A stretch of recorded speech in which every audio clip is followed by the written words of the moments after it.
Bien, muy buenas noches a todos, sean bienvenidos a esta segunda fecha del Seminario de Análisis de la Situación del Perú desde las Ciencias Sociales. Recordar que somos un conjunto de científicos sociales formados en la Facultad de Ciencias Sociales de la Universidad Nacional Mayor de San Marcos y que producto de la coyuntura actual nos hemos visto en la necesidad urgente de compartir opiniones, apreciaciones y experiencias a modo de testimonio profesional que puedan tener cada uno de nuestros invitados. El día de hoy tenemos la mesa sobre historia, específicamente memoria histórica, y le hemos titulado Lecciones no aprendidas, el legado de la violencia en la crisis actual. Para eso hemos convocado a tres conocidos historiadores, ¿sí? Mario Miguel Mesa Bazán, Gabriel Salazar Borja y Joel Pozo Tinoco. Ellos nos van a dar cada uno un conjunto de apreciaciones al respecto. Voy a iniciar entonces para darle el pase con Gabriel Salazar Borja, que paso a presentarlo. Gabriel Salazar Borja es licenciado en Historia por esta Casa de Estudios San Marcos, con estudios completos en Filosofía con mención en Ética y Política por la Universidad Antonio Ruiz de Montoya. Ha publicado artículos sobre memoria, conflicto armado interno, movimientos sociales, juventud y política y análisis de coyuntura.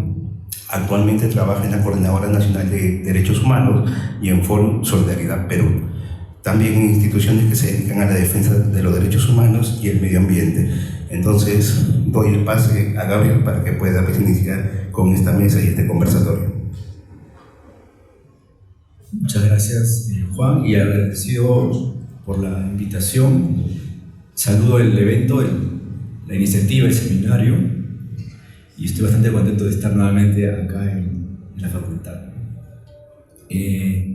Yo voy a arrancar la intervención a propósito de las preguntas que me acercaron para poder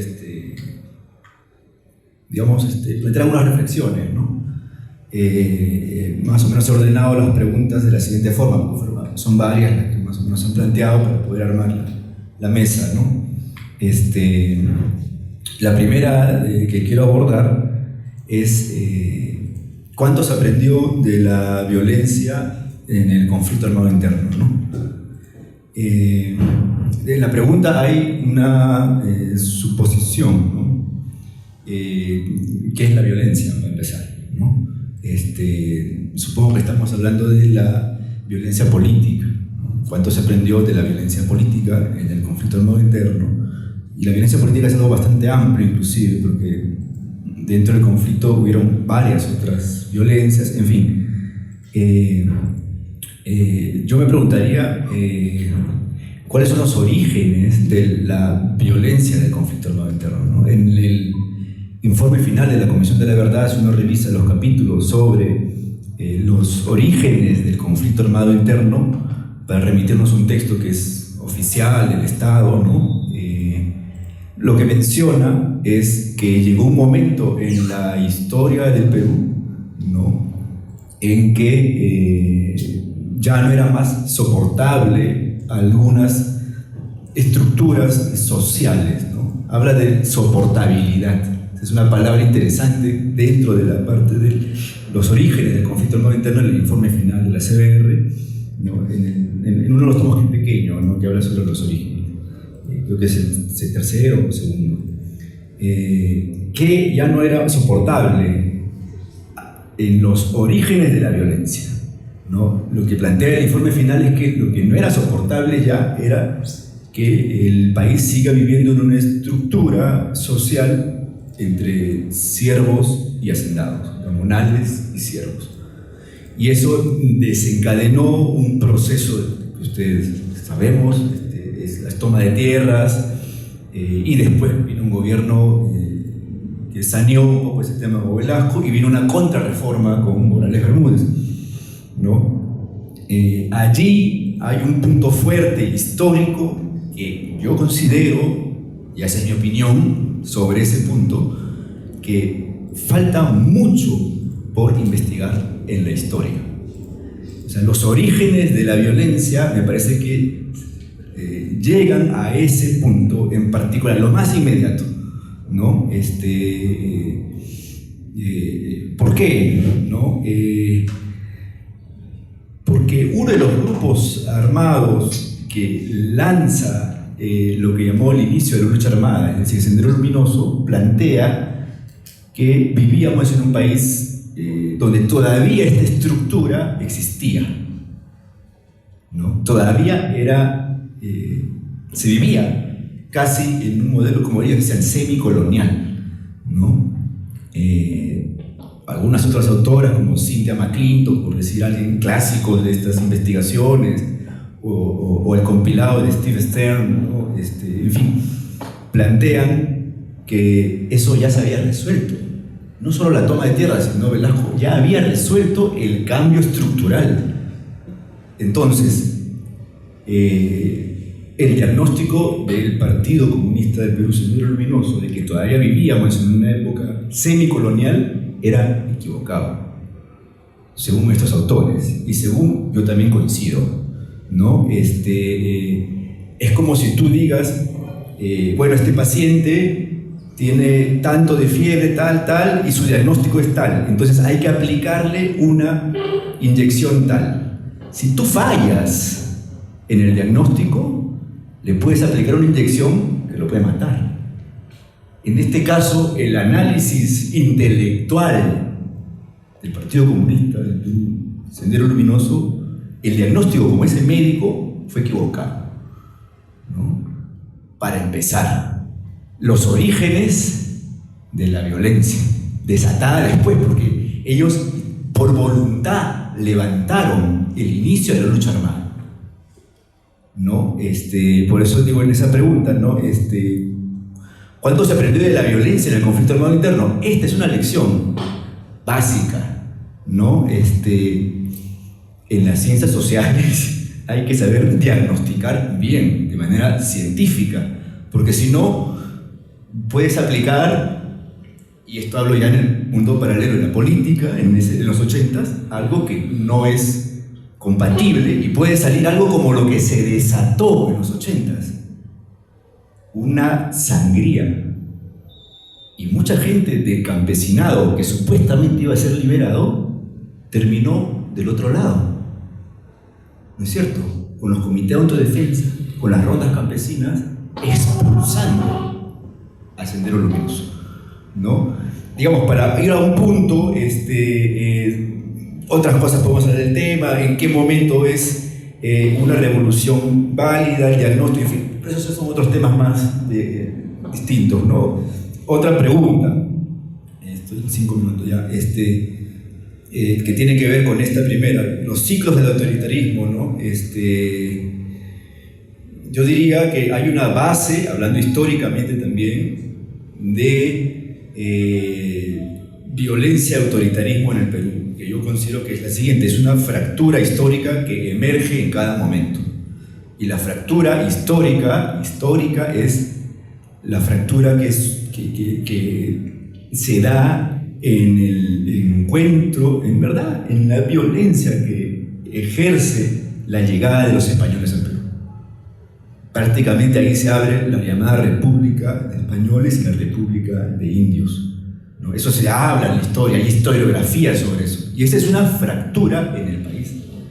Es una fractura que en algunos momentos de toda la línea de la historia del Perú se trata de pegar para llegar a ser una sociedad, pero llegan momentos en los cuales se fractura nuevamente el mismo espacio, ¿no? El mismo lugar, como que te vuelvas a fracturar la rodilla. Tratas de saldarte, después viene otra vez y de nuevo la misma, ¿no?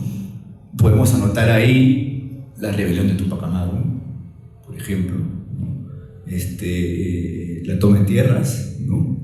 Emergen momentos en el cual ese sello histórico nuevamente genera autoritarismo, violencia, muerte, ¿no? ¿Eso cómo impacta, ¿no? Para ir avanzando? ¿Cómo impacta? Porque dice su impacto en la memoria colectiva actual. Bueno, impacta porque eso está cargadísimo de racismo, clasismo, violencia de género, centralismo. Todo eso de nuevo se agudiza y emerge. Y entonces entre nosotros nos hacemos daño, ¿no? Hay un libro que se llama Entre prójimos. Me olvidé el nombre del autor ahorita. Es un libro que trata sobre cómo en las comunidades la violencia o el conflicto pasó por allí y unos acusaban a otros de que este era senderista, no, ese mismo era acusado que había llevado a la policía, a los militares, y saldaban cuentas de problemas previos de linderos o de que en familia se peleaban a través del clima sumergido en la violencia del conflicto armado interno. O sea, ahí había como varias capas de la historia en ese instante que se agolpaban, ¿no? Y tiene que ver con la fractura histórica, ¿no? 4. La memoria es un paralelo de la historia. Acá la pregunta es ¿cómo se instrumentaliza la memoria histórica oficial y no oficial? Un ejemplo, porque esto es teórico, ¿no? La historia, todos aquí en la mesa sabemos un poco cómo se busca la fuente, se verifica, se es riguroso y después se sacan las tesis y se vuelven a verificar y ya. Vendrá otra persona que te rebate y con una nueva prueba, ya, y así es el mundo de la academia, ¿no? La memoria no es así, ¿no? Hay un texto de Alessandro Portelli que se llama La muerte de Luigi Trastulli, ¿no? Que habla sobre cómo un dirigente político en Italia en un año lo sacan en unas pancartas como un héroe, ¿no? Que había muerto supuestamente en la fábrica, quemado en una lucha, en una toma de una fábrica. El pata era el héroe, ¿no? Luigi Trastulli. Pero eso no había sido así. Pero no importaba, servía. Una cosa es la historia, otra cosa es la memoria. Ambas a veces son hechos. Porque la gente cargando esa pancarta no es que esté en un mundo paralelo de la narrativa, del discurso, de la memoria, de la subjetividad, de la superestructura. Está ahí marchando. Que sea eso riguroso con la historia, bueno, es otra cosa. O sea, pero pasa así. Entonces hay una diferencia entre la historia, la memoria es más flexible, más plegable, ¿no?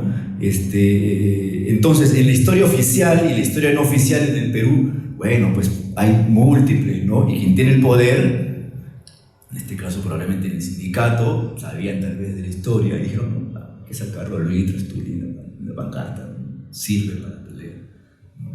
Y a veces muchas cosas pasan así, y no sé, ahí no hay rigor, pero ¿cómo valorar eso, por ejemplo, en una pelea, en una lucha política, ¿no? Ya es otro terreno, ¿no es cierto?, de la valoración política, ¿no?, de lo pertinente, ¿no?, o de lo que se utiliza o se instrumentaliza, sirve o no sirve, ¿no?, la historia, para qué sirve y para qué no sirve. En este caso, la historia oficial es hegemónicamente la historia planteada por el gobierno del régimen fujimorista, el Fujimorato.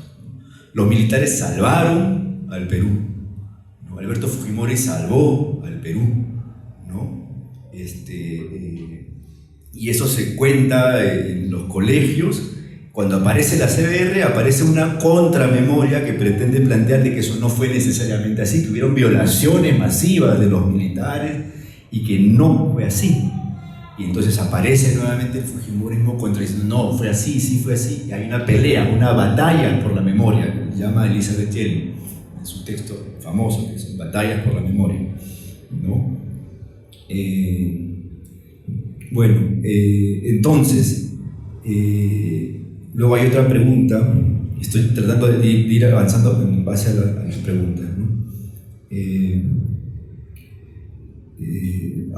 El autoritarismo restringe derechos ciudadanos.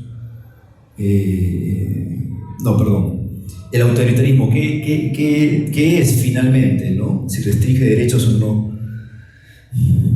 Bueno, el autoritarismo, o sea, no sé, si lo llevas a un extremo y hablas de nuevas propuestas teóricas como el totalitarismo, de esta autora que habla sobre los judíos, ¿no? Se me va a el nombre, disculpen, estoy un poco...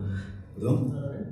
Hannah Arendt, ¿no? Por ejemplo, ella plantea, ¿no?, la política totalitaria, ¿no? Y dice que hay política totalitaria en todos los espectros políticos, ¿no? Y todo puede llegar a ser así, ¿no? Esa es una posición.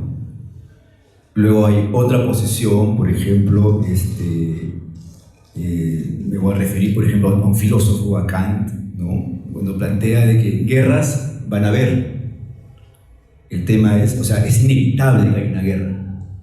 Kant dice más bien, ¿qué posición tomar? El tema no es si va a haber o no, en fin, eso va a existir. ¿Qué posición tomar? ¿No? ¿Y cuál es la política exterior? ¿No? Tú puedes decir, estoy en contra de todas las guerras, el pacifismo y todo, bacán. Pero de repente en tu sociedad se da una guerra que finalmente se termina tomando una posición, inclusive así sea esa, ¿no? Uno se sumerge en una sociedad y el totalitarismo o el autoritarismo o la violencia o la guerra o la violencia en sí es bastante transversal en la sociedad, y creo que es algo a superar, y ahí está el desafío, ¿no? Lo otro, porque acá ustedes ya pasan a preguntas que tienen que ver sobre el presente, ¿no? Si el autoritarismo nuevamente restringe los derechos ciudadanos entre Lima y provincias, y aquí se refieren al conflicto actual, ¿no? Yo creo que después de más o menos lo que he planteado, esto de los orígenes de la violencia, esto de la fractura histórica, esto del uso de la memoria o abuso de la memoria, ¿no?, esto de las distintas discriminaciones de clase que emergen con la fractura, esto de las violencias, todo esto que he nombrado, cómo se aplica en el presente en estos conflictos actuales, ¿no? Inevitablemente considero que estamos frente a una nueva emergencia del fenómeno que viene de la fractura histórica, para empezar. O sea, lo que ha pasado en el país entre el sur y todas las protestas y el resto del país es la fractura del país, es una fractura histórica. O sea, que hayan llegado los campesinos de Puno, de Cusco, a venir acá y a querer tomar el Congreso, tomar Palacio de Gobierno, querer ingresar y gobernar, inclusive sacar sus banderas tahuantinsuyanas, su propia identidad, y es una identidad que contrapone políticamente a la identidad limeña e inclusive como parte del norte del país, históricamente hablando. Eso es una fractura, o sea, es lo clásico del país, es la expresión de esa fractura histórica. Frente a eso, ¿qué posición tomar? Yo, por ejemplo, estoy en contra de polarizar esa fractura. Porque si tú polarizas esa fractura, ¿qué pasa? Entonces, pues, se declara una república autónoma en el sur y nos despegamos, nos fracturamos, ya se rompe. Porque estar fracturado es una cosa, pero ya finalmente si se llega el sur, no sé, o algunos estarán soñando con la Confederación Peruano-Boliviana, no sé, o sea, eso es parte de la fractura y de la expresión histórica, ¿no? Ahora, sobre esa base, yo he estado muy presente en las conversaciones con los dirigentes. Por ejemplo, uno de ellos del sur me decía, tenía una memoria o una narrativa, ahora le dicen, antes un discurso sobre la historia de Puno. Decía, nosotros, los aymaras, cuando llegan los españoles, nosotros teníamos Cusco, pero cuando llegan los españoles nosotros nos retiramos hacia el sur. Es una memoria, no es el rigor, en fin, bueno, yo puedo, en fin, me creerá uno. Pero eso me contaba, nos retiramos porque Huáscar y Atahualpa eran unos traidores, ¿no? Nos retiramos y en el sur nos replegamos. Y desde allí hemos estado resistiendo, como aymaras. Y ahora, después de haber avanzado, no solo en Puno, sino avanzado en Arequipa, estamos llegando a Cusco, estamos avanzando como pueblo, es el momento de avanzar hacia Lima, ¿no? Es un manejo muy curioso de la historia, ¿no? Pero es algo que llenaba de seguridad a los protestantes, ¿no? Y los sacaban a marchar, ¿no? Justificaba de una u otra manera, ¿no? Y eso estaba, yo me preguntaba ya, pero si ustedes llegan a Palacio de Gobierno, ¿gobernarán solo para los indígenas o para todo el resto? ¿No? Por ejemplo, hay una polarización muy fuerte. ¿Qué pasaría? ¿Ustedes estarían de acuerdo con esa nueva república? En Palacio, la gente del norte, no sé, los campesinos chulucanas que están hasta ahorita hasta la cintura, ¿estarían de acuerdo? ¿Cuál es la salida? Yo estoy en contra de la fractura y de la polarización, ¿no? Porque emerge más racismo, más clasismo, más violencia, esa fractura, ¿no? Finalmente, estas muertes de Lima y provincias evidentemente responden a esta fractura, esta violencia, y evidentemente hay un poder que está centrado en Lima que ejerce esa violencia frente al resto del país, de esa fractura histórica, ¿no? Y acusa de ser terrorista, senderista, estigmatiza, ¿no? Indio, bruto, en fin, hace todo eso. Y eso del lado de Lima y de los poderes rancios de la aristocracia limeña es también parte de la fractura histórica.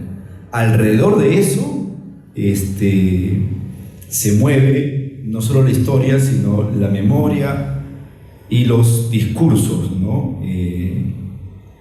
Bueno, yo espero haber respondido a parte de las preguntas que se plantearon. Gracias.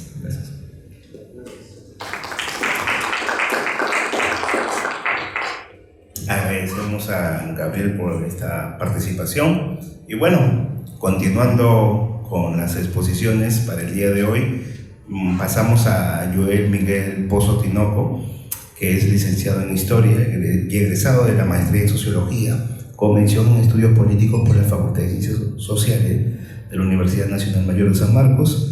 Así también es miembro del comité editorial de la revista Historia y Región. Entonces te damos la más cordial bienvenida para que puedas iniciar, Joel. Gracias, Juan, por el pase. Buenas noches, profesor. Buenas noches, Gabriel. A todos los asistentes también. A nombre de los colegas de la revista Historia y Región, quiero agradecer la invitación. Después de bastantes años de ausencia por el tema de la pandemia, volvemos a las aulas universitarias sanmarquinas. Y para ir directo al grano, a la discusión que nos convoca el día de hoy, sí, estamos hablando de lo que es la violencia política, en efecto, pero como científicos sociales hay que reconocer primero que estamos acorralados, porque quizás somos un reducido grupo de personas que sostenemos de que la palabra violencia y política se pueden conjugar en todo un razonamiento que permite comprender la realidad y la práctica de diferentes gobiernos o también de organizaciones sociales. Pero, ¿por qué digo que estamos acorralados? Porque lo que está primando es un principio filosófico opuesto, en el que la violencia y la política, aparentemente para los medios de comunicación, para las autoridades y para la sociedad en general, no son dos cosas que se puedan combinar, porque existe un sentido común. Ahora vamos a abordar las raíces de este sentido común, en el que la política, como mucha gente dice, ¿no?, es el arte de lo posible, es el diálogo, busca el consenso, la armonía social y obviamente el desarrollo de la sociedad, mientras que la violencia, ¿no?, trata de justificar la dominación del hombre por el hombre, destruir y totalmente llevar al caos y a la anarquía. ¿De dónde surge esta idea que nuestros medios de comunicación y de repente pues, los medios de prensa escritos, la prensa concentrada, las autoridades civiles, militares, policías expresan con bastante seguridad? Las redes sociales, todo entorno donde existen dinámicas sociales se expresa esta premisa, ¿no? en la que si existe un acto de protesta social, basta que exista un elemento de violencia para descalificarlo, desnaturalizarlo y señalar de que ahí no hay nada político. Ahí hay vandalismo, ahí hay algo irracional, son gente loca, son gente fanática de cierta organización. Y tú mencionabas hace un momento a Hannah Arendt, y por la década del 50, cuando ella explora los orígenes del totalitarismo, ciertamente tiene otras obras y otras premisas muy relevantes, ¿no? Pero parece que nuestra sociedad moderna, contemporánea, ha cogido las premisas más débiles y menos fundamentadas dentro del armazón teórico de Hannah Arendt, porque ella no da una definición clara de lo que es la dimensión política y tampoco da una definición muy clara de lo que es el concepto de violencia. Aún así, ella propone de que es inviable, ¿no?, hermanar violencia y política, a pesar de que existía bibliografía suficiente que la contradecía. Remontándonos hasta von Clausewitz, que señalaba de que la guerra era la continuación de la política por otros medios. Así de simple, ¿no? La guerra era una forma de negocio, si se quiere llamar así. O sea, era parte inherente a todas las sociedades.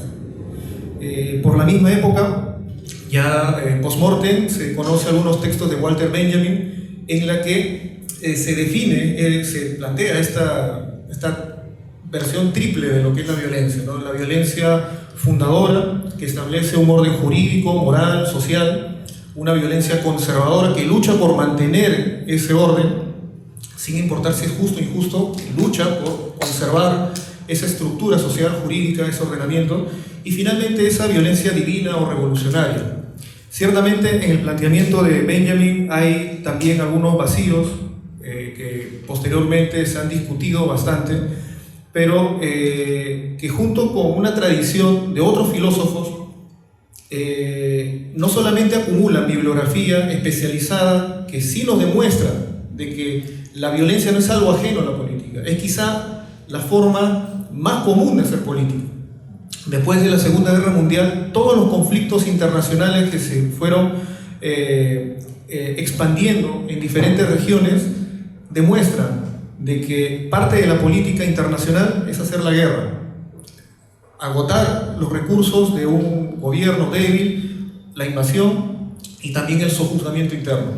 Las guerras civiles, las revoluciones y las rebeliones son el mejor ejemplo empírico que demuestra en los últimos años de que la violencia, quiérase o no, se tiene que reconocer como parte del componente de hacer política. Y lamentablemente esta simple concepción, ¿no?, de decir de que existe la violencia política ya nos convierte a nosotros, los científicos sociales, en parias, porque, como indiqué hace un momento, ¿no?, basta que una movilización social, ya sea de manera real o de repente fomentada por el aparato represivo del Estado, ¿no?, conlleve a un acto de violencia para poder descalificar. Y no solamente eso, sino ir más allá, como en este caso Zygmunt Bauman decía, ¿no?, para que la violencia política pueda ser ejercida se necesita deshumanizar a la otra persona, convertirla en una cosa. ¿Y qué cosa es lo que se ha convertido, pues, a las personas que han alzado su voz? Incluso en escenarios que no tienen una forma tan intensa, se podría decir, ¿no?, de ejercer una acción social, ¿no? Por ejemplo, las redes sociales. Basta que una persona diga o contravenga lo que estamos viviendo para poder recibir esa carga deshumanizadora, no solamente de los trolls, sino de parte de la sociedad misma que vomita este pensamiento y nos convierte en enemigos de peruanos contra peruanos, ¿no? Entonces, el reconocimiento de que existe la violencia política, de que es parte de hacer política, de que en estos últimos meses, por ejemplo, no solamente hay evidencia empírica, sino que por primera vez en nuestra historia hay tanta evidencia sobre asesinato, la ejecución por parte de la policía y de las Fuerzas Armadas de manera incluso televisada, ¿no?, cosa que antes no había ocurrido ni siquiera en las protestas del año 2020, y que nos conduce a una situación anómica en el que las personas pueden ver esto en televisión y son incapaces de tener una reacción moral, es decir, sentirse consternados ante esta situación. Entonces, la violencia política, ya para cerrar esta parte, tiene una vigencia tanto con una larga tradición de filósofos, historiadores, antropólogos, que la han descrito, pero que ha sido resistida y dentro de la cultura, por el contrario, va en contra de lo que la tradición académica trata de señalar, lo cual nos convierte en parias. Y en tercer lugar, exige por parte de la academia retomar el planteamiento correcto de los términos y básicamente luchar contra este principio filosófico establecido desde los textos de Hannah Arendt. ¿Por qué digo que es un principio filosófico? Porque a partir de ese principio en que la política y la violencia no son compatibles, se deriva una cantidad innumerable de premisas y de argumentos para tratar de justificar el uso de la violencia o incluso cerrar los ojos frente a lo que estamos viviendo, ¿no? Es increíble que frente a toda la evidencia que estamos viviendo estos últimos meses, incluso San Marcos ha sido ocupada por la policía, muchos medios de prensa le tiemblen la mano al momento de decir esto ya no es un régimen autoritario o una dicta blanda, se podría decir, ¿no? Aquí hay un régimen que ha violado derechos humanos y dentro del tratado internacional esto ya está ingresando al terreno de una dictadura. Sé que la gente puede tener miedo de decir esto, pero por algún lado tiene que explotar este reconocimiento de la realidad.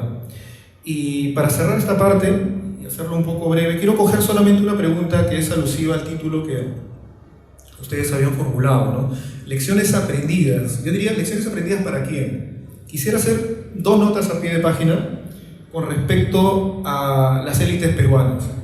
Quizás las élites peruanas, así mediocres, así completamente paupérrimas como nosotros los vemos, a los políticos, son los que más han aprendido de la consecuencia del ejercicio de la violencia y la combinación de la violencia y la política, a tal punto de que hay un escenario de impunidad. Abiertamente, en estos últimos meses se puede hacer toda una cronología de asesinatos que, por ejemplo, tienen que ver con juicios políticos, con investigaciones por corrupción, con protestas sociales que han ido sumando experiencia a las élites políticas para poder instrumentalizar todo el aparato estatal, el marco normativo, capturar el Estado en términos, como lo diría Durán, pero no en el sentido empresarial, sino más bien por el otro lado, por el sentido legal tal vez, y vivir básicamente en un clima de impunidad. Mariátegui, por ejemplo, en el Alma Matinal se quejaba de que nuestra élite era mediocre, era rancia, de que no tenía un horizonte vital que aportar a la sociedad. Ya, pero esa élite tan podrida es la que ha aprendido a sobrevivir de esa manera y que no necesita intelectuales, no necesita un discurso sofisticado, no necesita ni siquiera un proyecto de país para poder defender sus intereses de clase.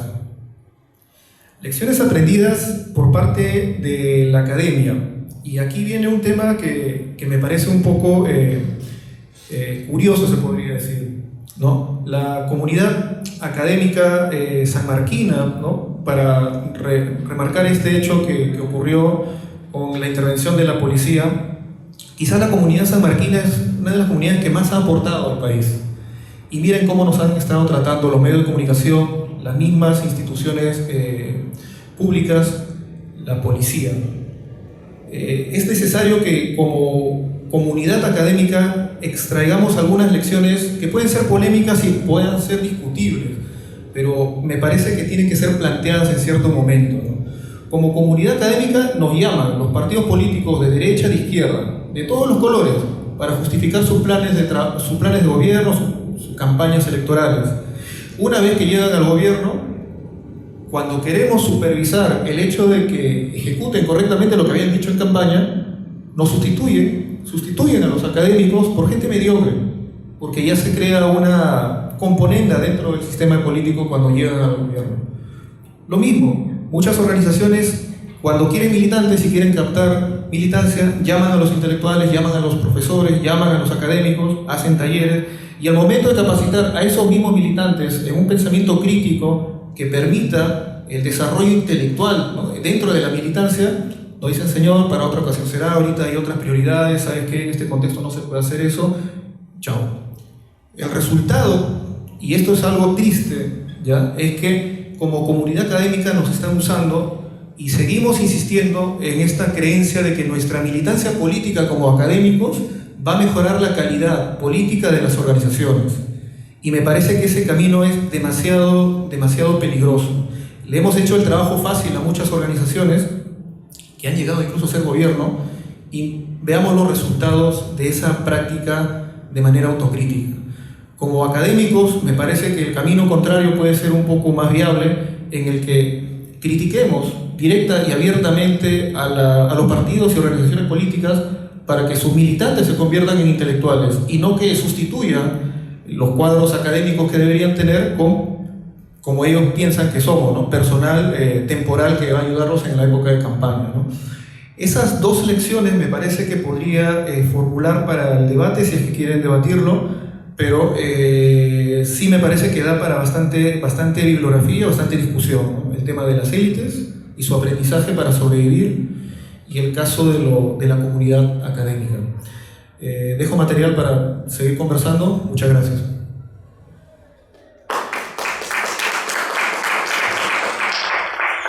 Muy bien, agradecemos a Joel, ¿no? Y ahora, a continuación, pasamos a presentar a nuestro invitado, el doctor Mario Miguel Mesa Bazán. Él es historiador y magíster en antropología por la Universidad Nacional Mayor de San Marcos, doctor en historia por el Colegio de México, actualmente profesor en humanidades en la Universidad Antonio Ruiz de Montoya y en la Escuela de Historia de la Universidad Nacional Mayor de San Marcos. Ha publicado sobre temas de modernización, justicia, política y violencia política. Autor de Justicia y Poder en tiempo de violencia, Orden, Seguridad y Autoridad en el Perú, 1970-2000, publicado por la Pontificia Universidad Católica del Perú en el año 2013, y a partir de la distinción de su tesis de maestría por el premio Franklin Peace de los Estudios Andinos 2009. Su tesis doctoral fue sobre el movimiento revolucionario Túpac Amaru y las fuentes de la revolución en América Latina, en México, el año 2012, que fue reconocida con mención honorífica en la categoría de tesis doctoral por el Centro de Investigaciones sobre América Latina y el Caribe. Es coautor con Víctor Condori de Historia Mínima de Arequipa, y desde los primeros pobladores hasta el presente, publicado por el Instituto de Estudios Peruanos en el año 2018.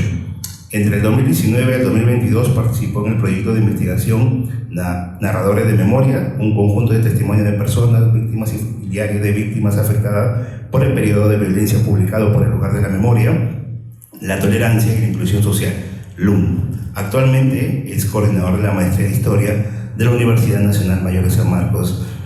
Profesor, le damos entonces el pase. Gracias, Juan Carlos. Bueno, tengo preparado un texto, pero la verdad es que se me hace un poco grande tener que exponerlo. Y voy a sacar algunas ideas a partir también de la dinámica de la exposición, la conversación que se ha planteado, ¿no? En torno básicamente a lo que es las lecciones no aprendidas del legado de la violencia en la crisis actual, que es parte del seminario de análisis de la situación del Perú de las ciencias sociales. Y básicamente a mí lo que se me ocurre, una primera reflexión a partir del título, es el tema de que la verdad histórica, a la cual estamos de alguna manera habituados diríamos en aprender en los libros de historia, también en lo que serían los relatos y las narraciones que hemos aprendido a lo largo de estos últimos 20 años, considerando sobre todo lo que fue el informe final de la Comisión de la Verdad y la Reconciliación sobre el conflicto armado interno o periodo de violencia, como se lo conoce. Quizás hay mucho material para decir de que es imposible no conocer, no saber lo que sucedió en el Perú de 1980 al 2000. Y eso, sin embargo, es difícil de decir si el Perú como país, como sociedad, como colectividad, aprendió algo a partir de todas estas experiencias, en la medida en que el aprender o no aprender depende no solamente de quién lo enseñe o cómo lo enseñe, sino también de si las personas y los grupos que están dispuestos a querer sacar una idea constructiva de lo que llamaríamos un sentido de país, quieran tomarlo como algo que vale la pena rescatar, transmitir y enseñar a las siguientes generaciones. Y soy escéptico en el sentido de que, digamos, ahora soy escéptico en el sentido de que después de todo lo que hemos visto, sobre todo desde el año pasado, en que a raíz, diríamos, de un hecho político decisivo, diríamos, en la historia del país, que fue los eventos del 7 de diciembre, que algunos califican como autogolpe de Estado, que fue presidente Pedro Castillo, y otros más bien califican como que fue un golpe de Estado al gobierno de Pedro Castillo. Entonces, será todo un tema seguramente de discusión en los siguientes años, sobre todo para la academia, que siempre tiene digamos, la inclinación de analizar estos hechos por su naturaleza, diríamos, científica, académica, de búsqueda de la verdad, o en todo caso de comprensión de los hechos. Resulta, diríamos, significativo este evento en la medida en que nos trae a luz, o nos trae de regreso, lo que nosotros creíamos era posiblemente una experiencia traumática que lo habíamos superado relativamente más o menos bien, ¿no? Pero que lo que serían las masacres del mes de diciembre y de meses de enero y febrero, y digamos hasta la fecha, nos vuelven a ese escenario que creíamos habíamos esperado, ¿no?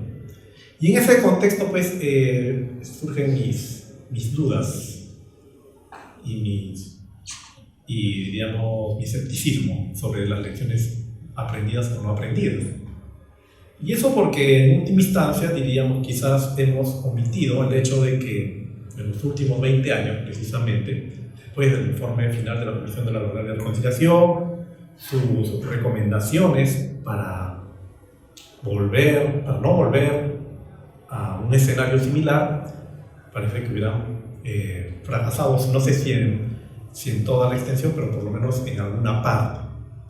Y es que de alguna manera podríamos decir de que las evidencias de la voluntad por no querer aprender las lecciones, os estoy diciendo no querer aprender las lecciones, que no significa de que no se los tuviera en cuenta o no fueran visibles a la memoria y a la historia, no se los ha querido aprender en la medida en que las diversas situaciones, sobre todo lo que se quiso construir precisamente a partir de la caída del gobierno de Fujimori y en lo que se ha llamado los gobiernos de la transición democrática, y que me parece que es mucho más acertado el término que aplica el sociólogo recientemente fallecido Francisco Durán, que es la República Empresarial, nos muestra más bien de que hubo siempre un escenario por intentar construir políticas de verdad, de reconciliación, de subsanación de estas heridas y cicatrices, pero también hubo mucho rechazo de parte de sectores que se oponían, diríamos, a esta visión y a esta manera de querer construir un escenario político diferente, y estuvo siempre presente allí, ¿no?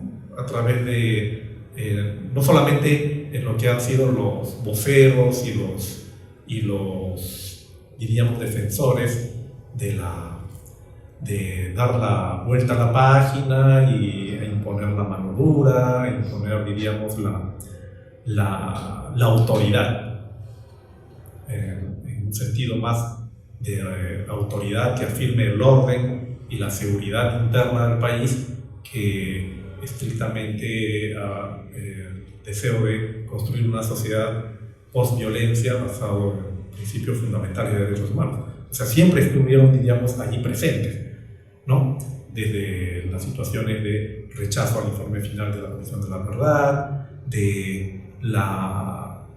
del rechazo, diríamos, a la posibilidad de que se hablara de una reconciliación entre todos los actores que habían participado en el conflicto armado interno, excluyéndolos en algunos casos de las políticas de reconocimiento histórico, ¿no?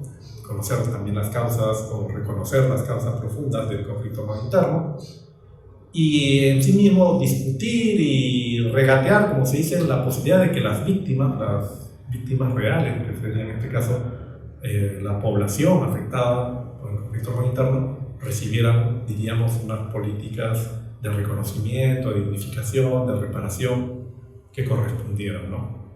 En ese contexto, y para todos es muy claro de que estos escenarios de polarización y de activación de lo que sería la memoria, por un lado, que busca reconocer como hechos que afectaron la vida democrática del país y que fueron, la memoria de las víctimas, la memoria de los que sufrieron el conflicto armado interno, frente a la memoria hegemónica, victoriosa, salvadora del gobierno, estuvieron siempre enfrentados, ¿no? Pero era, digamos, la manifestación de una situación mucho más profunda, que tiene que ver en el fondo con situaciones de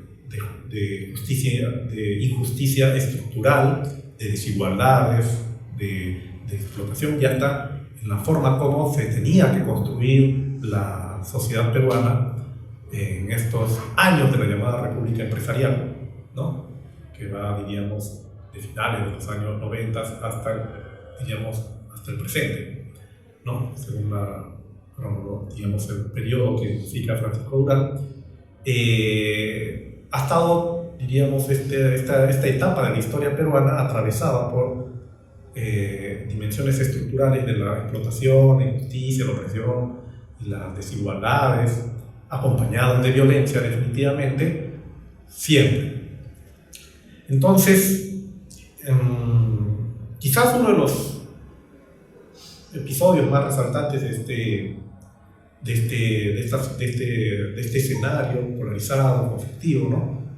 Sobre todo, diríamos, vamos a decir que es polarizado sobre todo porque, aunque no son una mayoría los que llamaríamos rechazan, diríamos, las conclusiones finales del informe final de la Comisión de la Conciliación, no creo que sean mayoría, la verdad.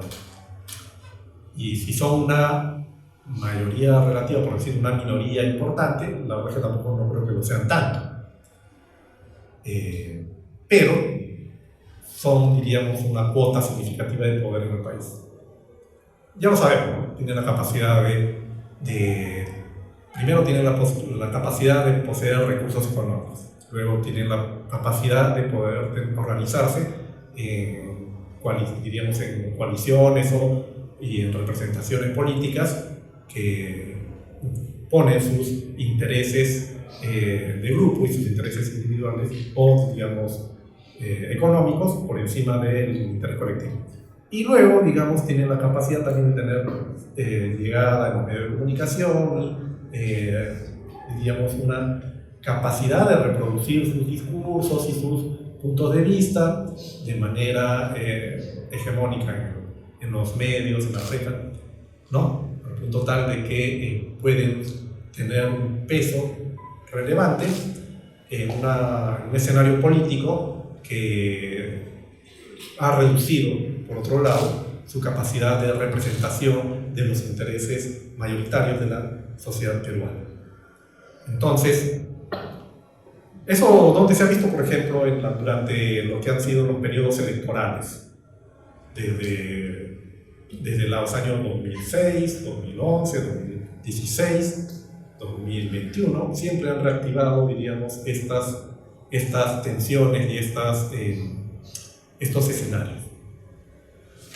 Otro escenario, diríamos, donde se ve con mucha visibilidad esta confrontación, diríamos, de las memorias, pero también de las posiciones políticas, sería el lugar de la memoria, ¿no? La tolerancia y la inclusión social.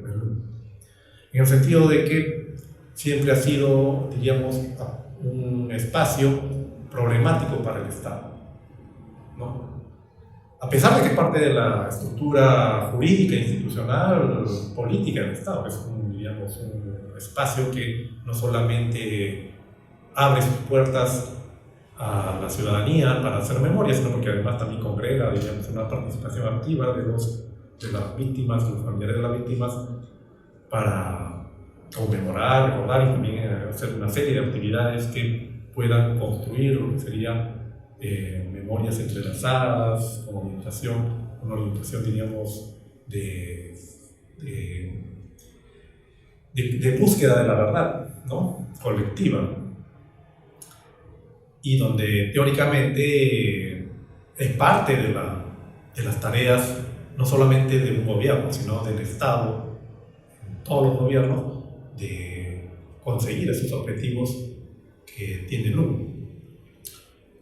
Al punto tal de que siempre ha sido objeto de controversia y de tensiones y conflictos y de lucha política, hasta el punto que más de una vez se ha planteado su intervención, su regulación por parte, diríamos, de sectores que no están de acuerdo con los puntos de vista que allí se plantean, hasta finalmente llegar, o qué casualidad, justo en un escenario tan tenso como el que estamos viviendo ahora, en que se cancela su funcionamiento por motivos puramente administrativos, sin mayor argumentación de tipo político, ¿no? Entonces, quizás estos elementos nos dicen de que más que lecciones que no se han aprendido porque no se han enseñado, yo diría que son lecciones no aprendidas porque simplemente no nos interesan en sectores, digamos, que tienen el control, el poder, y no les interesa asumir la construcción de una verdad colectiva. Entonces, frente a ello, ¿qué es lo que se presenta? Bueno, escenarios de este tipo, ¿no? De violencia y de reiteración de viejos fenómenos que creíamos estaban relativamente superados y que podían mantenernos como sociedad a salvo de el ejercicio de una violencia que, curiosamente, lo ha desplegado el Estado a partir de la caída del gobierno de Pedro Castillo, con una, diríamos,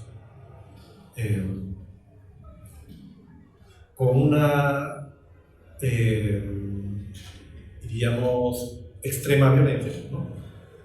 Que nos retrotrae a los peores escenarios de los años 80, 90, donde curiosamente también la mayor parte de las víctimas en las masacres que han ocurrido entre los años 2022 y 2023 reiteran el mismo perfil de la víctima del periodo del conflicto armado interno, ¿no?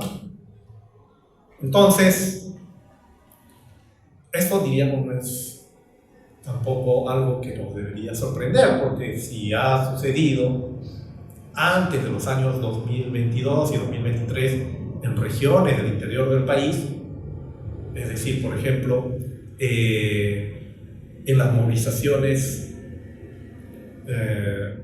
por la lucha, diríamos, conflictos medioambientales, o por la defensa, diríamos, del territorio, el asesinato de dirigentes, por ejemplo, indígenas en la Amazonía peruana, o otro de los escenarios más golpeados durante el conflicto armado interno, o también, diríamos, la amenaza a los periodistas que tratan de ejercer una labor independiente.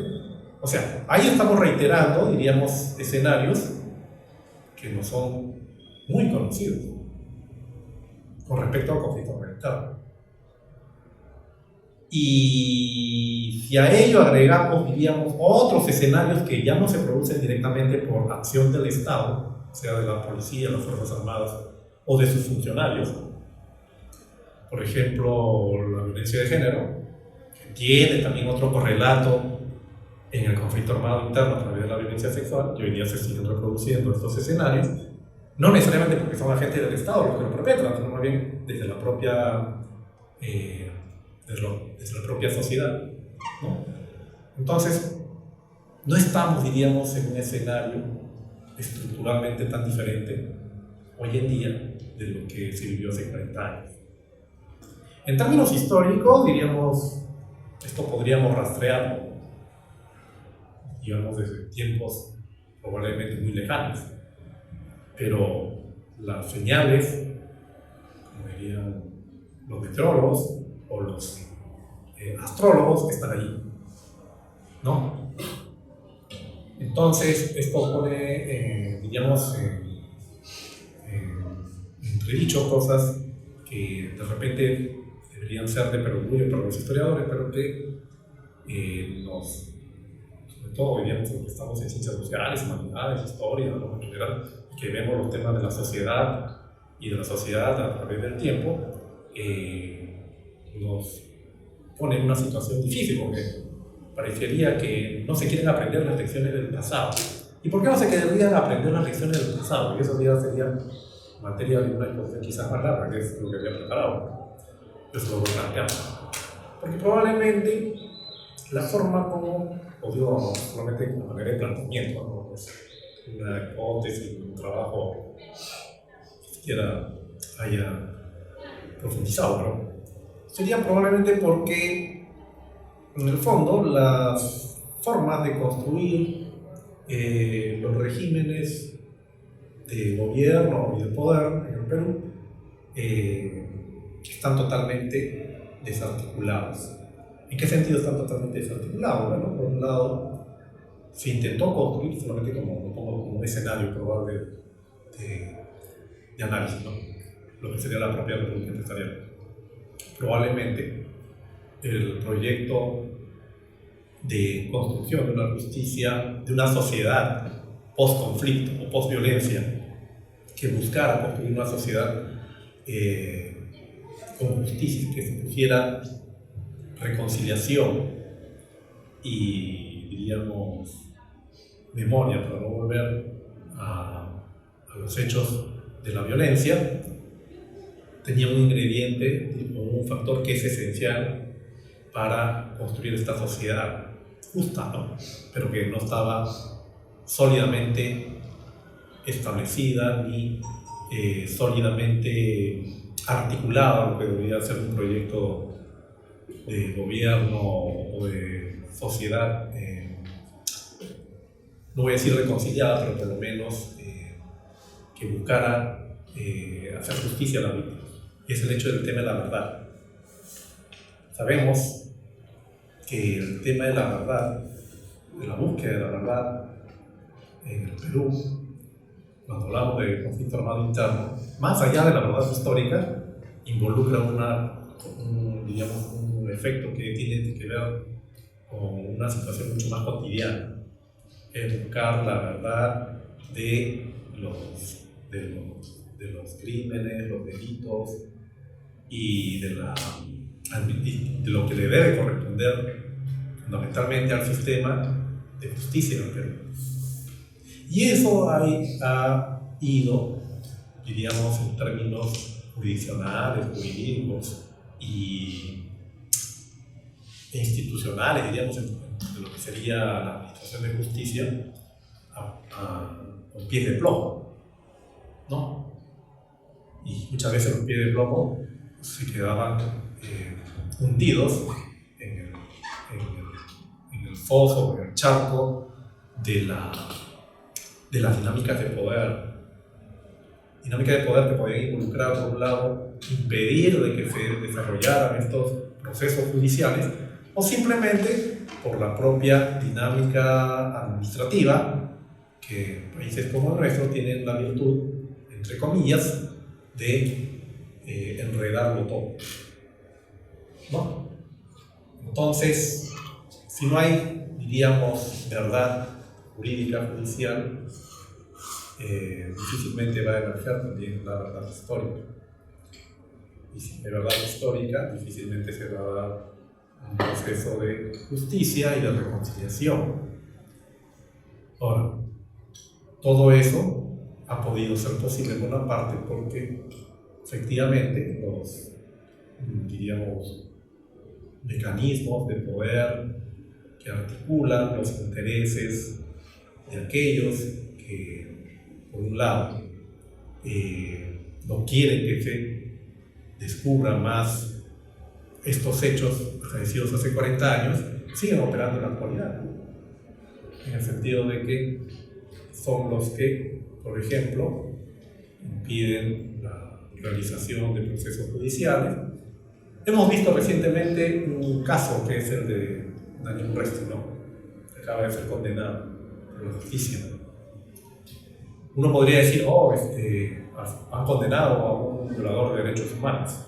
Sí, pero por la forma y por la sentencia que se aplica a alguien que, digamos, es acusado desde hace muchos años atrás y por, digamos, las circunstancias políticas que, sí, digamos, circundan o contextualizan a esta condena, dejan, diríamos, un sinsabor en la administración de justicia, ¿no? Pero, diríamos, mal que bien podría identificarse que eso también desmentiría mi hipótesis de que se están reteniendo, se están trabando los casos. Pero, digamos, ese es uno de los pocos casos en medio de muchas denuncias pendientes de investigación y de solución, diríamos, con una sentencia judicial firme. Entonces, allí diríamos que estos grupos que anclan, diríamos, la posibilidad, o que obstruyen, diríamos, o bloquean la posibilidad de construir una sociedad reconciliada a través de la justicia y la verdad, también comulgan hasta cierto punto con ciertas formas de haber, diríamos, funcionado los gobiernos en los últimos años, en el sentido de que sí querían promover, diríamos, estas políticas de la reconciliación, o más que todo de la posviolencia, buscando mecanismos y articulando instituciones que no nos permitieran volver a ese pasado. Pero yo tengo la sensación que también allí ha habido un problema de fondo, de que ha estado este proyecto, diríamos, de construir una sociedad post-violencia con cierto sentido de memoria, ha estado subordinado, sin embargo, a un proyecto mucho mayor, que es básicamente construir una economía y una sociedad, un régimen económico cuya garantía de éxito y de viabilidad, en este caso sería, vamos a llamarlo, el neoliberalismo, ¿no? Siempre ha tenido también una premisa fundamental la conservación de las desigualdades y de las violencias estructurales como una condición básica de crecimiento y desarrollo. Entonces, ahí hay otro problema de fondo. Diríamos, en los términos dialécticos, que era una necesidad de que se mantuviera esta relación entre desigualdad y justicia estructural aliada a cierta política, diríamos, de la posviolencia, a través de lo que sería un reconocimiento de los hechos del pasado y ciertas políticas muy focalizadas de recuperación y dignificación de las víctimas, pero sin necesariamente involucrar unas soluciones estructurales de largo plazo para el país. ¿No? bueno, es lo que se me ocurre, ¿no? Tenía un texto, pero bueno, lo dejo para otra oportunidad, Rojas. Muchas gracias.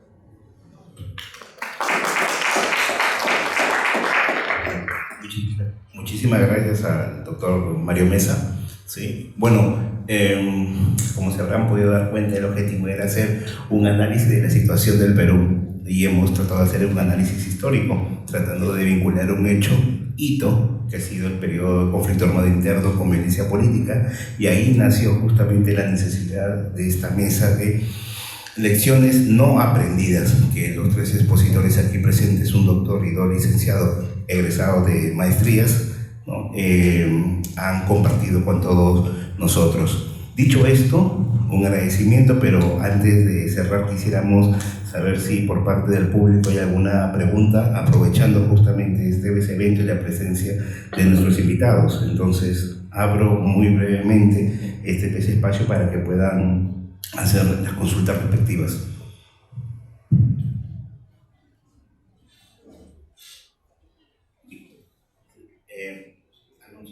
¿Me ayudas, por favor? Disculpen la informalidad. Para salir del paso. ¿Quién desea? Hay los compañeros y el compañero Víctor Bernal.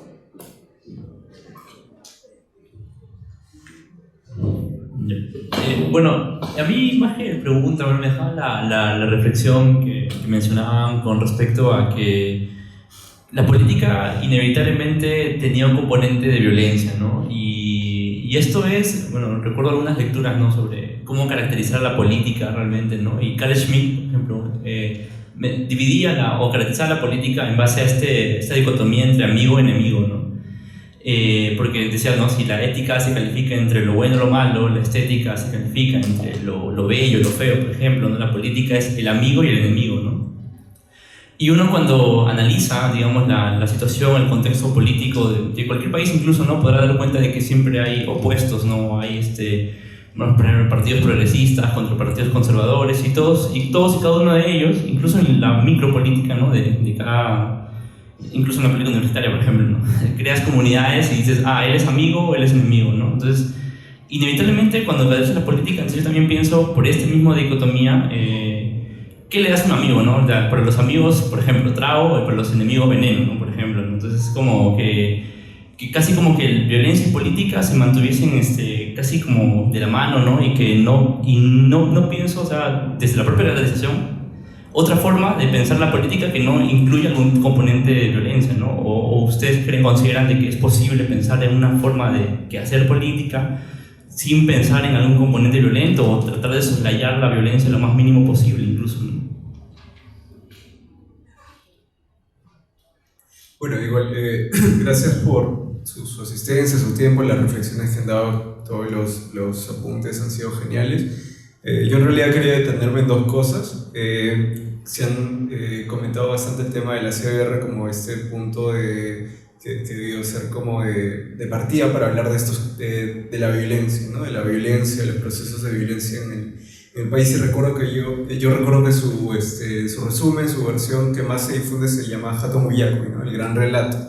Y creo que lo último que ha generado es una forma de diálogo, ¿no?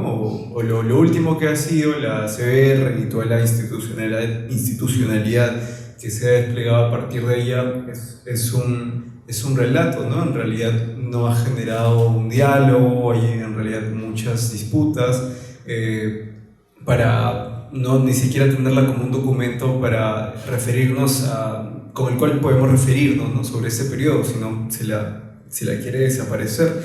Y eso también hace dar cuenta de que creo que este fue el último gran intento en el país desde las políticas públicas para intentar algo así como un contrato social, como un nuevo contrato social que pueda dar un pie para una nueva comunidad política, una integración, una forma de inclusión, algo así como un discurso más liberal. Y justo es lo que mencionaba, si no me equivoco, Joel, cómo tratamos de extraer la violencia de los procesos políticos y los procesos sociales. El contrato social es un excelente método para esto.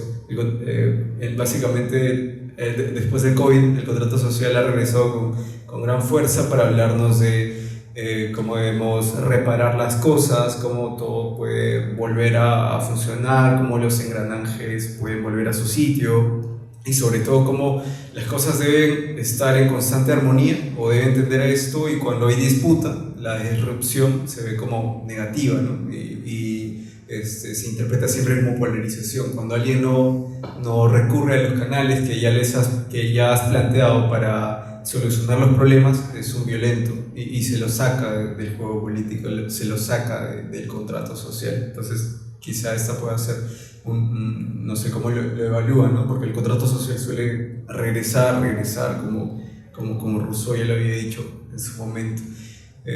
Bueno, eso, gracias.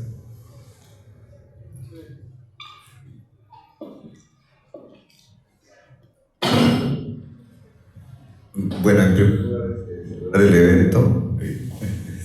Lamentablemente solo pude escuchar la última parte,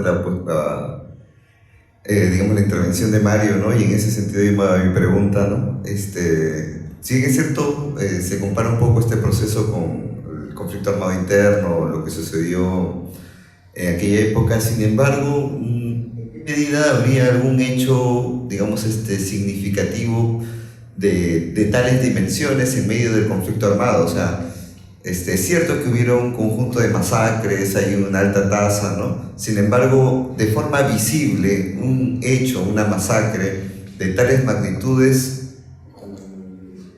más allá de, o sea, todo lo demás ha sido encubierto o ha sido, digamos, en medio de las tinieblas o en medio de diversas acciones realizadas, ¿no? Tanto de la subversión como de la contrasubversión, pero no de forma visible, ¿no? Que haya tenido tales magnitudes, digamos, de violencia, y en este caso sobre todo a nivel estatal, ¿no? O sea, no veo que haya habido un caso similar, ¿no? de esa dimensión. Ahora, el hecho mismo me hace reflexionar entonces sobre...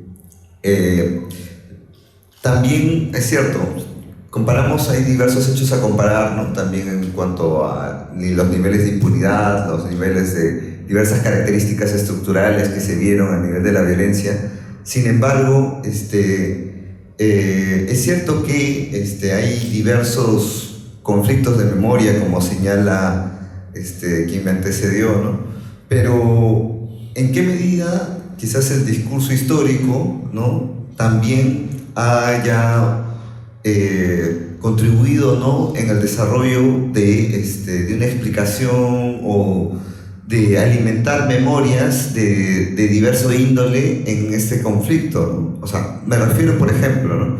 A diferencia de América Latina, digamos, el Perú es uno de los países un poco más conservadores y con un desarrollo de un movimiento social más limitado, ¿no? Sin embargo, muchas de las dimensiones en las cuales han habido conflictos armados en diversos países de América Latina, ¿no?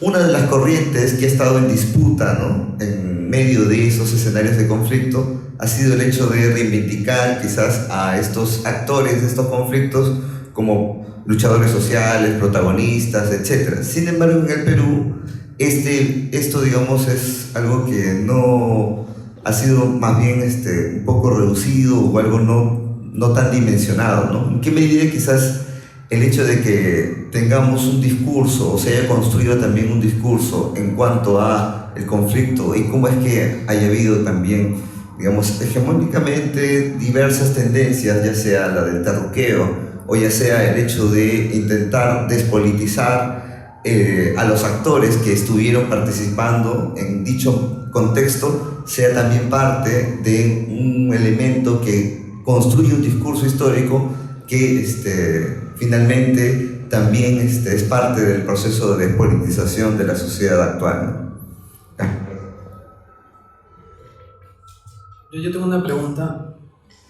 Ayer celebramos la primera mesa sobre infancias y a propósito de esa mesa me surge, ¿qué mensaje le podrían dar a aquellos docentes que hoy en día están facilitando enseñanzas en primaria, secundaria, y aquellos colaboradores que están acompañando a las infancias en lucha a nivel territorial? para enseñar o aprender sobre la violencia hoy? Gracias.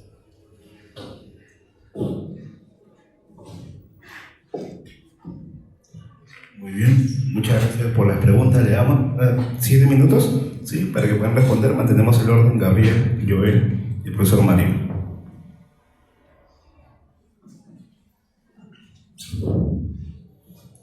Ya, bueno, se puede hacer política sin violencia, me imagino, en otros sistemas probablemente, ¿no? En este, no, disculpen por el grano, ¿no? O sea, existe clases sociales, es innato a este sistema, ¿no? Para empezar, la CBR como un intento fallido de un nuevo contrato social. Cuando se falla el contrato social, cuando se salen las costuras del contrato social, aparece la violencia. Yo lo diría de la siguiente manera, ¿no? Y que tiene que ver con lo que ha dicho Víctor, con lo de no hubo una masacre tan visible como la de ahora en el conflicto armado interno, salvo, no sé, cuando se televisó la muerte de los presos en los 80, no sé, o sea, eso fue terrible, o sea, simplemente los mataban como gente desechable, ¿no? A ver, retomando un poco lo que plantea Mario, hay algo que al último menciona, que yo voy a coger algo de ahí, porque me parece que por ahí va. Yo planteo que la transición democrática fracasó.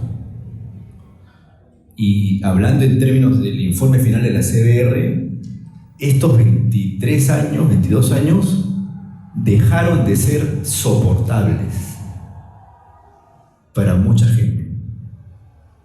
Así como se habla de los orígenes, cuando la estructura entre el Gamonal y el Ciervo era soportable por un tiempo y en un momento dejó de ser soportable, este modelo de transición democrática ha dejado de ser soportable. Fracasó la transición democrática. Salieron las costuras de esa transición democrática, como menciona el compañero, ¿no? Y eso tiene que ver con lo segundo que yo dije, que es necesario hacer un diagnóstico acertado. Si tú dices que entonces la transición democrática fracasó y dejó de ser soportable, se puede comprender la emergencia de esta rebelión. Y una rebelión que no ha pasado ahora. Me parece que la elección de Pedro Castillo fue una rebelión en las urnas. O sea, las costuras del contrato, la soportabilidad de la transición democrática dejó de existir en un momento. ¿Producto de qué? Del modelo neoliberal, como menciona Mario. Porque esta república empresarial, para decirlo de Durán, y el informe final de la CBR en sus recomendaciones, y cómo se apropió el Estado con Toledo y lo que vinieron y las peleas que hubo para que se aprueben las recomendaciones, justicia y verdad y tal, no plantearon reformas estructurales al modelo. Y lo que sale de las costuras del contrato social, lo que sale de la soportabilidad, que se vuelve insoportable de estos más de 2 décadas, es precisamente eso, que ya no quiere ni a la República Empresarial, para ir en el esquema de Mario, ni al informe final de la CBR.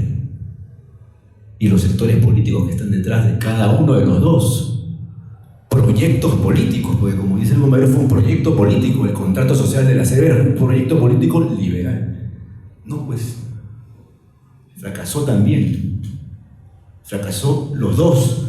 Y entonces el partido que estaba, la mitad de la cancha estaba al frente de la República Empresarial y el neoliberalismo bruto, achorado, y acá estaba el informe final de la CBR, la justicia y el modelo más democrático, y en fin, estaba partida la pelea, ¿no? Fujimorismo, antifujimorismo, ¿no es cierto?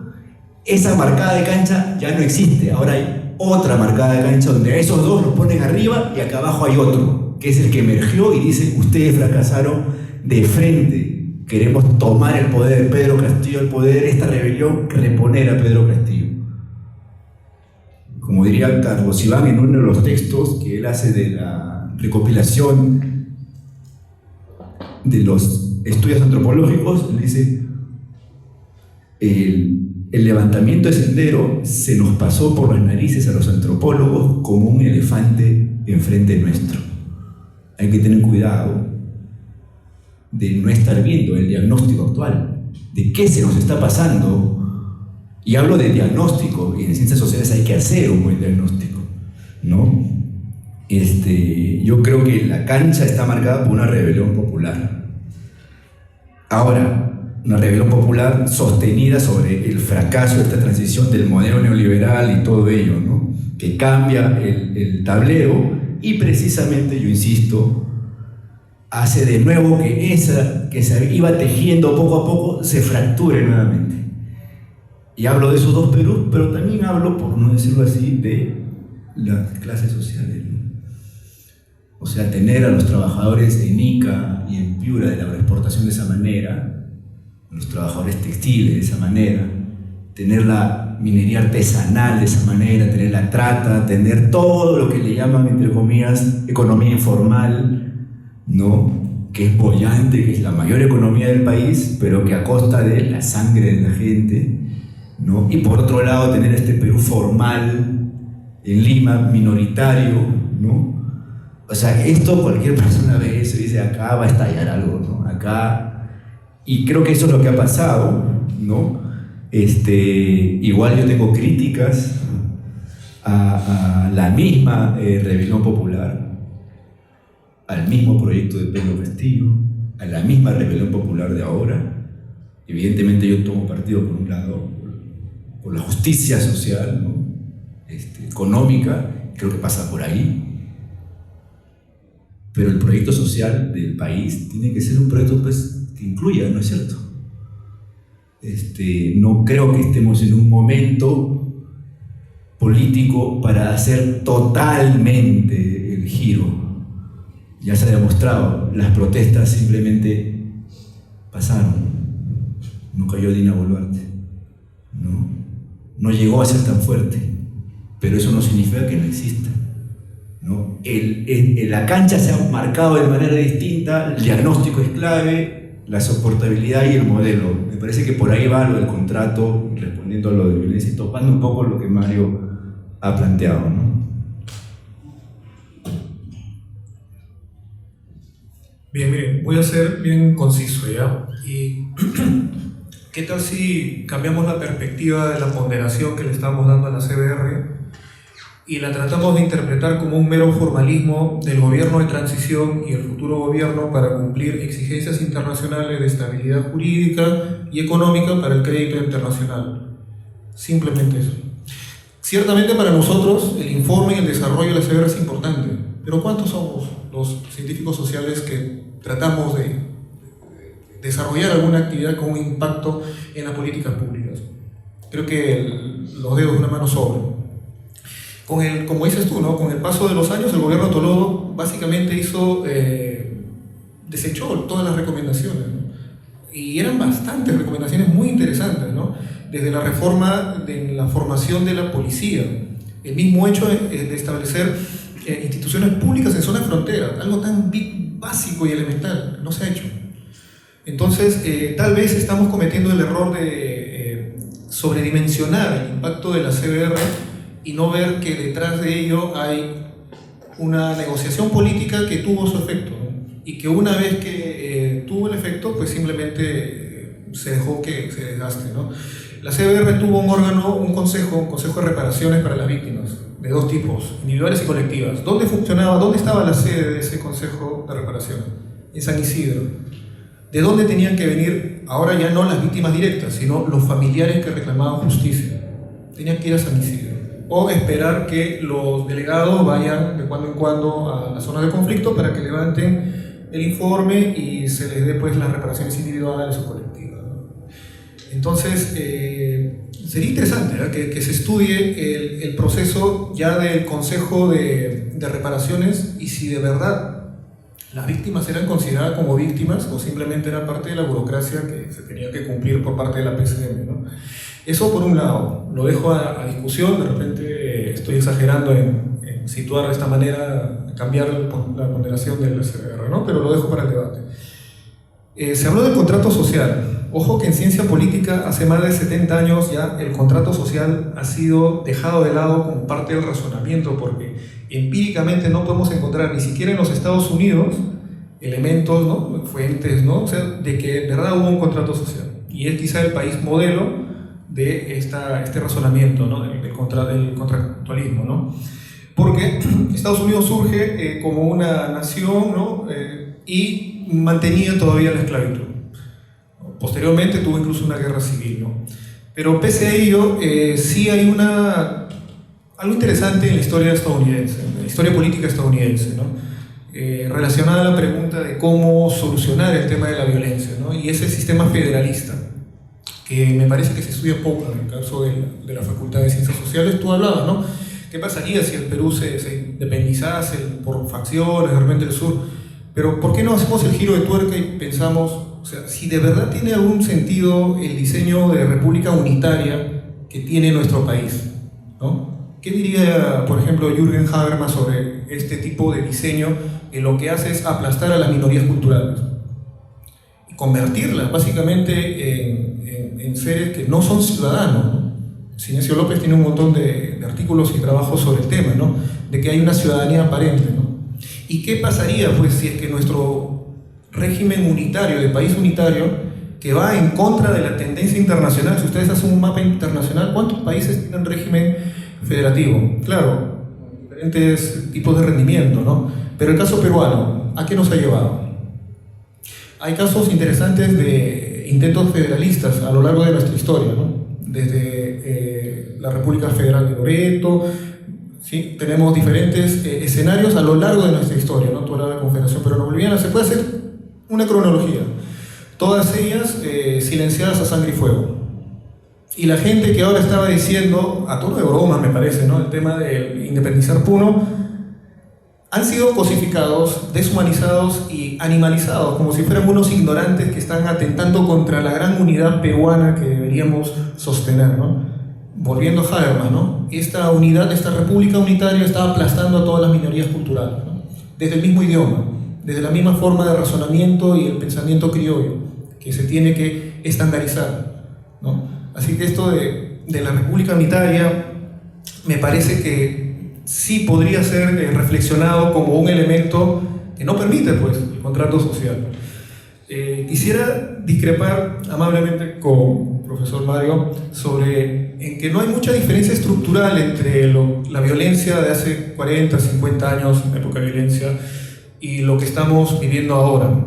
Me parece que sí hay varios elementos estructurales importantes, principalmente en un campo, que es el campo de la lucha por, en este caso, la dimensión ideológica.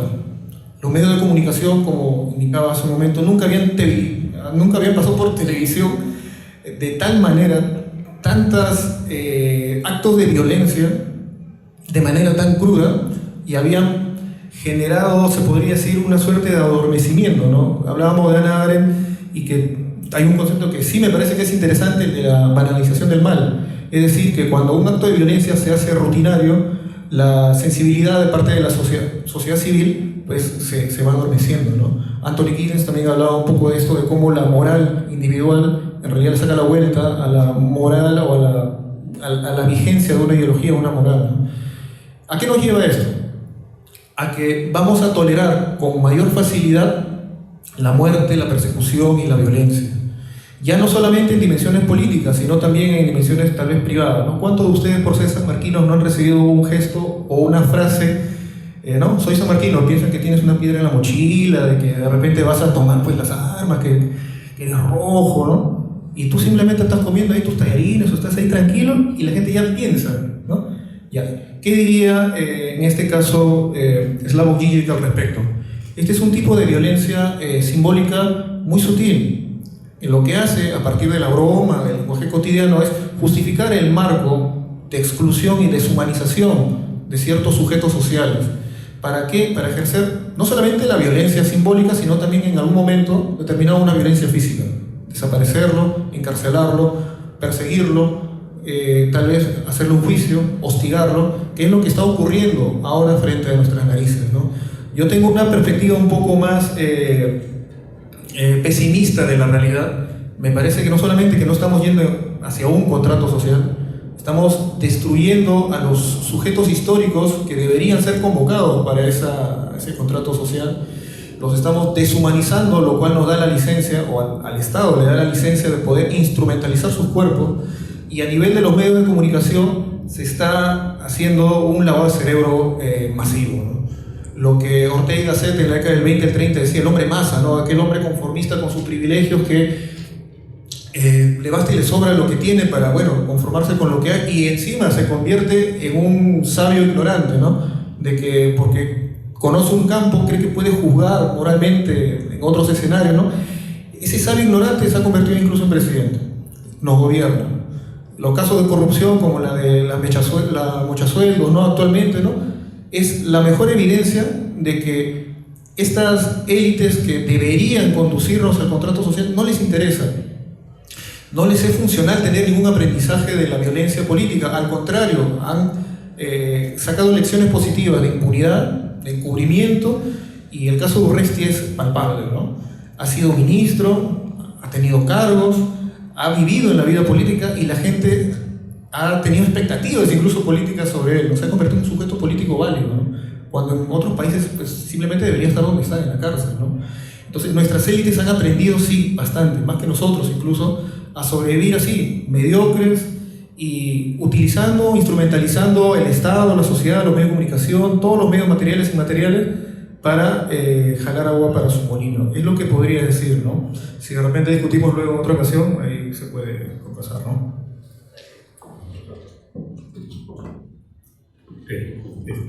Bueno, básicamente para responder algunas cuestiones.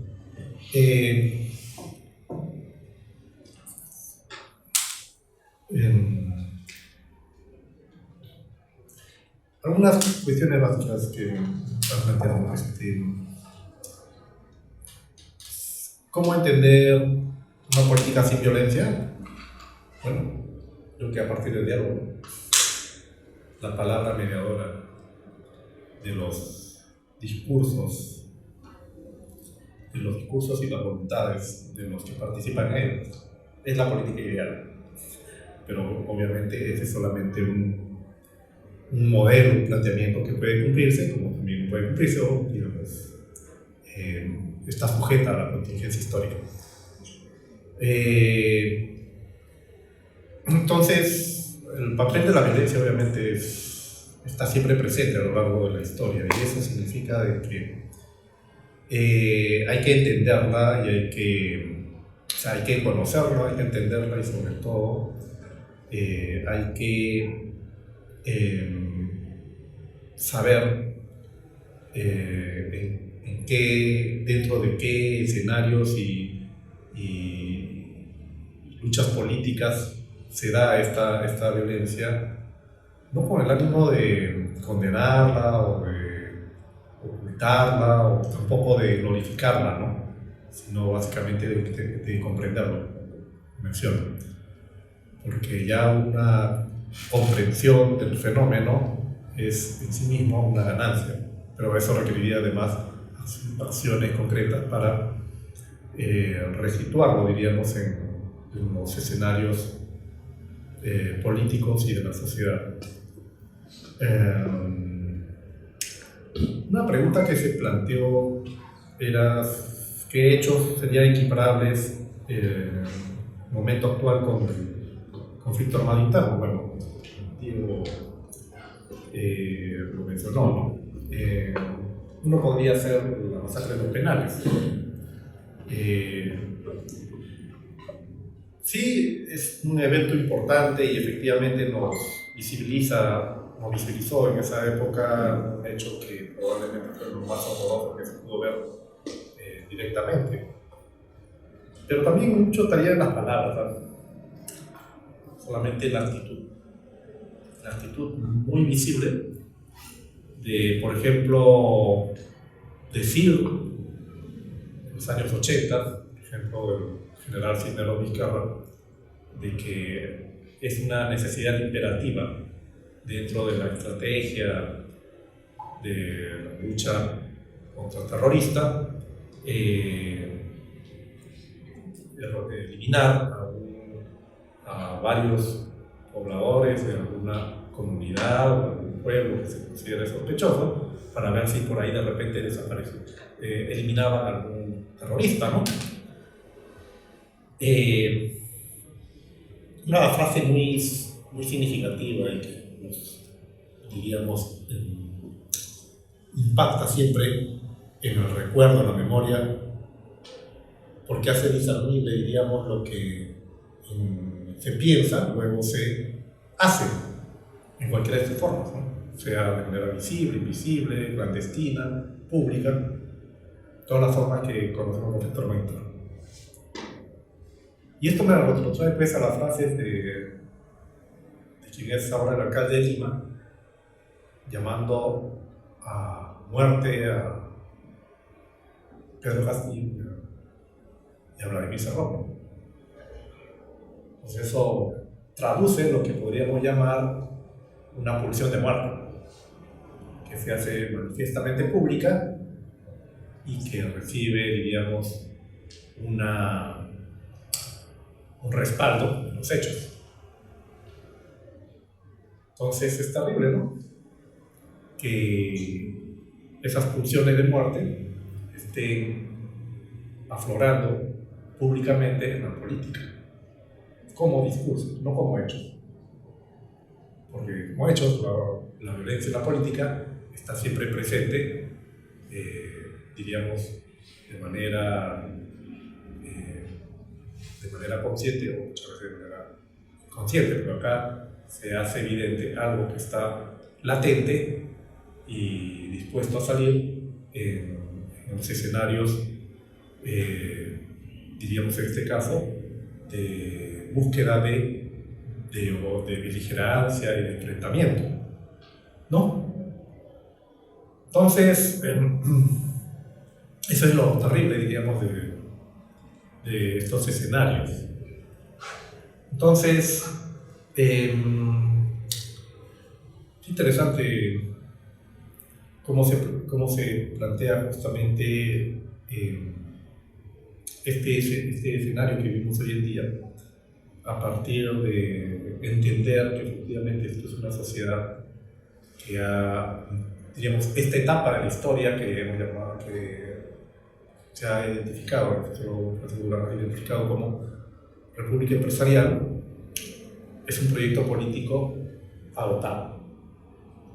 Un proyecto político agotado que concluye con un escenario de violencia, ¿no? De violencia, diríamos, sí, efectivamente hay una movilización, una rebelión popular, ¿no?, decía Dios,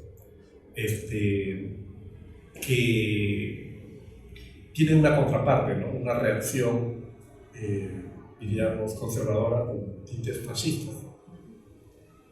Entonces eso nos coloca pues en un escenario de confrontación que ha estado escalando y no sabemos si va a escalar más, ¿no?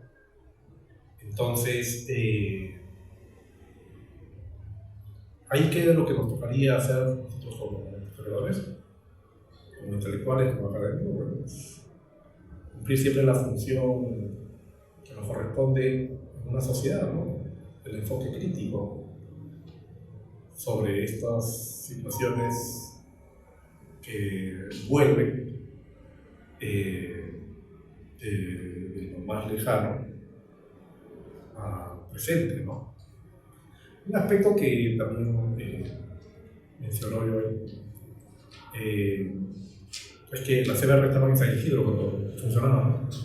Bueno, el LUM está en Miraflores, en Espalda, ¿no? Pero ambos ya, diríamos, han encontrado un espacio, donde, o sea, han llegado, ¿no?, a un espacio donde o se lo niega o se lo cierra, ¿no?, en este contexto. ese es sintomático, ¿no? De un periodo también político. Bueno, no sé qué otros aspectos más podrían tocarse, seguramente muchas cosas más, pero ahí lo dejo porque no tiempo. Muchas gracias.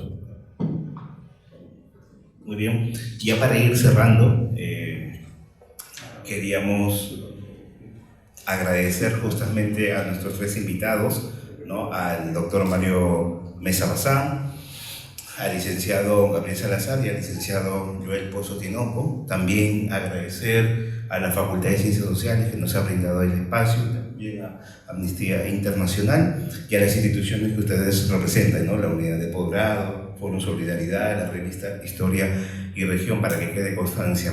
Es bueno este tipo de actividades donde hemos podido escuchar tres apreciaciones críticas, ¿no?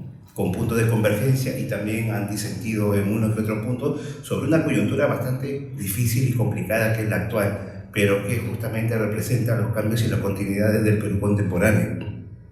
El interés de nosotros como estudiantes sanmarquinos, ¿no? Y no vamos a mentir, ¿no? Nos sentimos golpeados con lo que sucedió con la intervención policial, donde estudiantes, docentes y trabajadores unieron voluntades para justamente denunciar el atropello y el abuso, y más lo que ha venido aconteciendo con heridos, muertos y vulneraciones.